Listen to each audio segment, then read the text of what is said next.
សូមជូននីតិហោរាសាស្ត្រប្រចាំថ្ងៃខ្ញុំបាទសូមគោរពជំរាបសួរដល់ពុកម៉ែបងប្អូនលោកតាលោកយាយលោកស្រីអ្នកនាងកញ្ញាគ្រប់មជ្ឈដ្ឋានទាំងអស់និងសូមគោរពជំរាបសួរដល់បងប្អូនដែលរស់នៅឯនាយសមុទ្រដែលតែងតែនិយមតាមដានស្ដាប់និងទស្សនាការទស្សន៍ទាយមើលរាសីឡើងចុះប្រចាំថ្ងៃនៃឆ្នាំទាំង12សម្រាប់ថ្ងៃសុក្រ3រោចខែចេឆ្នាំម្សាញ់សប្តស័កពុទ្ធសករាជ2569ត្រូវនៅថ្ងៃទី13ខែមិថុនាឆ្នាំ2025ជាបន្តបន្ទាប់ទៅនេះសូមធ្វើការតាមដានទស្សនានិងសន្តាប់ការទស្សន៍ទាយឆ្នាំទាំង12តាមលំដាប់លំដោយដូចតទៅឆ្នាំជូតនាមសត្វកណ្ដុរធាតុទឹកពងទេវតាប្រុសរាសីរបស់អស់លោកអ្នកនៅក្នុងថ្ងៃនេះឡើងខ្ពស់ត្រដែតព្រោះទឹកចិត្តរបស់លោកអ្នកប្រកបទៅដោយសេចក្តីរាប់អានច្រើនការធ្វើដំណើរទៅទីជិតទីឆ្ងាយរបស់លោកអ្នករមែងមានការទទួលរាក់ទាក់ពីសំណាក់ញាតិមិត្តជិតឆ្ងាយយ៉ាងកក់ក្ដៅចំពោះការប្រកបរបររកទទួលទានផ្សេងបានផលបង្គួរតែប៉ុណ្ណោះរីឯបញ្ហាសេចក្តីស្នេហាវិញគួរតែបង្កើតអនុស្សាវរីយ៍ល្អៗជាមួយគ្នាបន្ថែមទៀតដើម្បីសេចក្តីសុខរៀងៗខ្លួនឆ្នាំឆ្លូវនាមសត្វគោធាតុដីពងមនុស្សប្រុសរាសីរបស់អស់លោកអ្នកនៅក្នុងថ្ងៃនេះឡើងខ្ពស់ត្រដែតព្រោះទឹកចិត្តរបស់លោកអ្នកប្រកបទៅដោយសេចក្តីរាប់អានច្រើនការធ្វើដំណើរទៅទីជិតទីឆ្ងាយរបស់លោកអ្នករមែងមានការទទួលរាក់ទាក់ពីសំណាក់ញាតិមិត្តជិតឆ្ងាយយ៉ាងកក់ក្ដៅចំពោះការប្រកបរបររកទទួលទានផ្សេងបានផលបង្គួរតែប៉ុណ្ណោះរីឯបញ្ហាសេចក្តីស្នេហាវិញគួរតែបង្កើតអនុស្សាវរីយ៍ល្អៗជាមួយគ្នាបន្ថែមទៀតដើម្បីសេចក្តីសុខរៀងៗខ្លួនឆ្នាំខាលនាមសត្វខ្លាធាតុឈើពងយក្សស្រីរាសីរបស់អស់លោកអ្នកនៅក្នុងថ្ងៃនេះល្អជាមធ្យមរាល់ការបំពេញការងារផ្សេងនឹងទទួលបាននូវជ័យជំនះដែលឆ្លើយតបទៅនឹងការខិតខំប្រឹងប្រែងផ្ទាល់ខ្លួនរបស់អស់លោកអ្នកការធ្វើដំណើរទៅទីជិតទីឆ្ងាយរបស់អស់លោកអ្នករមែងមានការរាក់ទាក់ពីសំណាក់ញាតិជិតឆ្ងាយយ៉ាងមានភាពកក់ក្ដៅចំពោះការប្រកបរបររកទទួលទានផ្សេងបានផលបានផ្លែផ្កាបន្តិចបន្តួចតែប៉ុណ្ណោះរីឯបញ្ហាសេចក្តីស្នេហារបស់អស់លោកអ្នកវិញគួរតែបង្កើតអនុស្សាវរីយ៍ល្អៗជាមួយគ្នាបន្ថែមទៀតដើម្បីសេចក្តីសុខរៀងៗខ្លួនឆ្នាំថោះនាមសត្វទន្សាយធាតុឈើពងមនុស្សស្រីរាសីរបស់អស់លោកអ្នកនៅក្នុងថ្ងៃនេះល្អជាមធ្យមទឹកចិត្តតែងតែប្រែប្រួលទៅតាមស្ថានភាពនិងបរិយាកាសដែលបានផ្ដល់ឲ្យហេតុនេះត្រូវតែប្រឹងប្រែងទប់ចិត្តកុំបណ្ដែតបណ្ដោយទៅតាមបរិយាកាសខ្លាំងពេកជាមួយគ្នានេះដែរក៏ត្រូវយកចិត្តទុកដាក់ផងដែរទៅលើការនិយាយស្ដីនិងសុខភាពដោយឡែកចំពោះមុខរបររកទទួលទានវិញបានផ្លែផ្កាបន្តិចបន្តួចរីឯបញ្ហាសេចក្តីស្នេហាវិញក៏មិនមានអ្វីប្រែប្រួលគួរឲ្យកត់សម្គាល់នោះទេឆ្នាំរោងនាមសត្វនាគធាតុមាសពងទេវតាប្រុសរាសីរបស់អស់លោកអ្នកនៅក្នុងថ្ងៃនេះស្រុតចុះលោកអ្នកច្រើនតែអត្តនោម័តចំពោះកិច្ចការងារទាំងឡាយដោយមិនខ្វល់ពីសម្ដីរបស់អ្នកដទៃឡើយទឹកចិត្តច្រើនដោយមានភាពមានះក្នុងការសម្រេចកិច្ចការរបស់ខ្លួនគួរតែមានព័ត៌មាននិងការពិចារណាឲ្យបានច្រើនមុននឹងឈានដល់ការសម្រេចចិត្តណាមួយរីឯបញ្ហាសេចក្តីស្នេហាវិញគូស្នេហ៍តម្រូវឲ្យបង្កើននៅការយកចិត្តទុកដាក់ចំពោះគ្នាទៅវិញទៅមកឲ្យបានច្រើនឆ្នាំម្សាញ់នាមសត្វពស់ធាតុភ្លើងពងមនុស្សប្រុសរាសីរបស់អស់លោកអ្នកនៅក្នុងថ្ងៃនេះឡើងខ្ពស់ត្រដែតព្រោះទឹកចិត្តរបស់លោកអ្នកប្រកបទៅដោយសេចក្តីរាប់អានច្រើនការធ្វើដំណើរទៅទីជិតទីឆ្ងាយរបស់លោកអ្នករមែងមានការទទួលរាក់ទាក់ពីសំណាក់ញាតិមិត្តជិតឆ្ងាយយ៉ាងកក់ក្ដៅចំពោះការប្រកបរបររកទទួលទានផ្សេងបានផលបង្គួរតែប៉ុណ្ណោះរីឯបញ្ហាសេចក្តីស្នេហាវិញគួរតែបង្កើតអនុស្សាវរីយ៍ល្អៗជាមួយគ្នាបន្ថែមទៀតដើម្បីសេចក្តីសុខរៀងៗខ្លួនឆ្នាំមមីនាមសត្វសេះ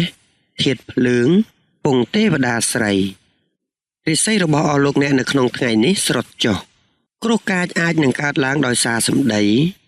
ហេតុដូចនេះសូមឲ្យអ្នកមានការពិចារណាឲ្យបានច្រើនមុននឹងចេញវាចាមុននឹងការនិយាយស្ដីទៅកាន់អ្នកដទៃតែចំពោះសេចក្តីស្នេហាវិញគឺគូស្នេហាដូចជាមាននៅភាពប្រងើយកន្តើយបន្តិចបន្តួចគប្បីផ្ដល់ភាពកក់ក្ដៅដល់គ្នាឲ្យបានច្រើនការប្រកបរបររកទទួលទាននានាអាចប្រឈមទៅនឹងការខាតបង់ឯលៀបសការៈវិញនឹងជួបនៅបញ្ហាខ្វះខាតខ្លាំងឆ្នាំមមែនាមសត្វពពែធាតុមាសពងទេវតាស្រីរិស័យរបស់អស់លោកអ្នកនៅក្នុងថ្ងៃនេះស្រុតចុះការធ្វើដំណើរទៅទីជិតទីឆ្ងាយគួរគប្បីមានការប្រយ័ត្នប្រយែងឲ្យបានខ្ពស់លោកអ្នកអាចនឹងបាត់បង់លៀបដោយសារតែសម្ដីបញ្ហាស្នេហាត្រូវមានការយល់ចិត្តនិងអធ្យាស្រ័យចំពោះគ្នាឲ្យបានច្រើននិងជៀសវាងនៅសេចក្តីថ្នាំងថ្នាក់ផ្សេងចំពោះថ្ងៃនេះមិនគួរគប្បីបណ្ដាក់ទុនណាមួយឡើយព្រោះអាចជួបការខាតបង់ទ្រព្យធននិងមានការសោកស្ដាយនៅថ្ងៃក្រោយផងដែរឆ្នាំវោកនាមសត្វស្វាធាតុដែកពងយៈប្រុសរិស័យរបស់អស់លោកអ្នកនៅក្នុងថ្ងៃនេះល្អជាមធ្យមរាល់ការបំពេញការងារផ្សេងនឹងទទួលបាននៅជ័យជំនះដែលឆ្លើយតបទៅនឹងការខិតខំប្រឹងប្រែងផ្ទាល់ខ្លួនរបស់អស់លោកអ្នកការធ្វើដំណើរទៅទីជិតទីឆ្ងាយរបស់អស់លោកអ្នករមែងមានការរាក់ទាក់ពីសំណាក់ញាតិជិតឆ្ងាយយ៉ាងមានភាពកក់ក្ដៅចំពោះការប្រកបរបររកទទួលទានផ្សេងបានផលបានផ្លែផ្កាបន្តិចបន្តួចតែប៉ុណ្ណោះ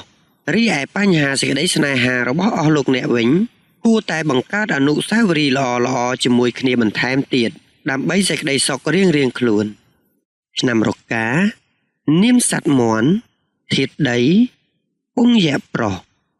រិស័យរបស់អស់លោកអ្នកនៅក្នុងថ្ងៃនេះឡើងខ្ពស់ត្រដែតព្រោះទឹកចិត្តរបស់លោកអ្នកប្រកបទៅដោយសេចក្តីរាប់អានច្រើនការធ្វើដំណើរទៅទីជិតទីឆ្ងាយរបស់លោកអ្នករមែងមានការទទួលរាក់ទាក់ពីសំណាក់ញាតិមិត្តជិតឆ្ងាយយ៉ាងកក់ក្ដៅចំពោះការប្រកបរបររកទទួលទានផ្សេងបានផលបង្គួរតែប៉ុណ្ណោះរីឯបញ្ហាសេចក្តីស្នេហាវិញ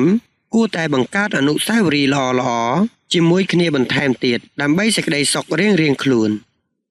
ឆ្នាំចនាមសត្វឆ្កែធាតុដីពងយៈស្រី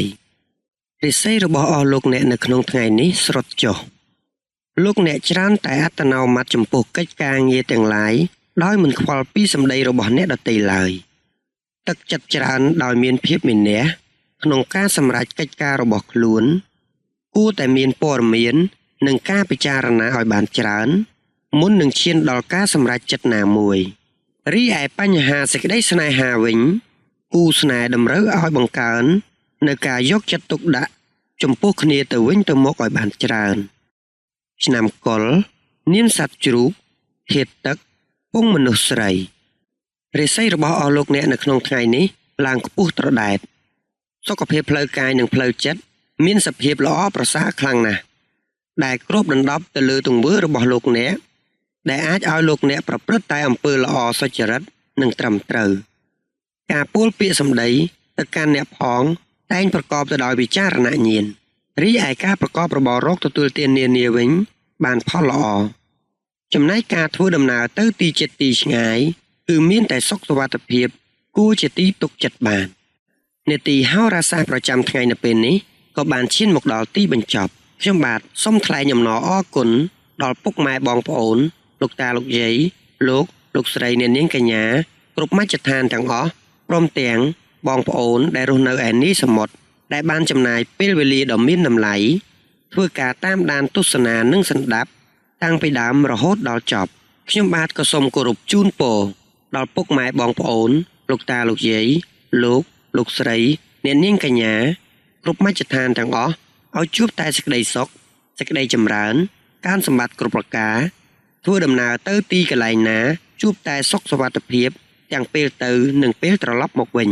និងសូមឲ្យជួបតែពុទ្ធពរទាំងឡាយ4ប្រការគឺអាយុវណ្ណៈសុខៈពលៈកំបីឃ្លាតឡើយកម្មវិធីនេះនឹងវិលមកជួបពុកម៉ែបងប្អូនលោកតាលោកយាយលោកស្រី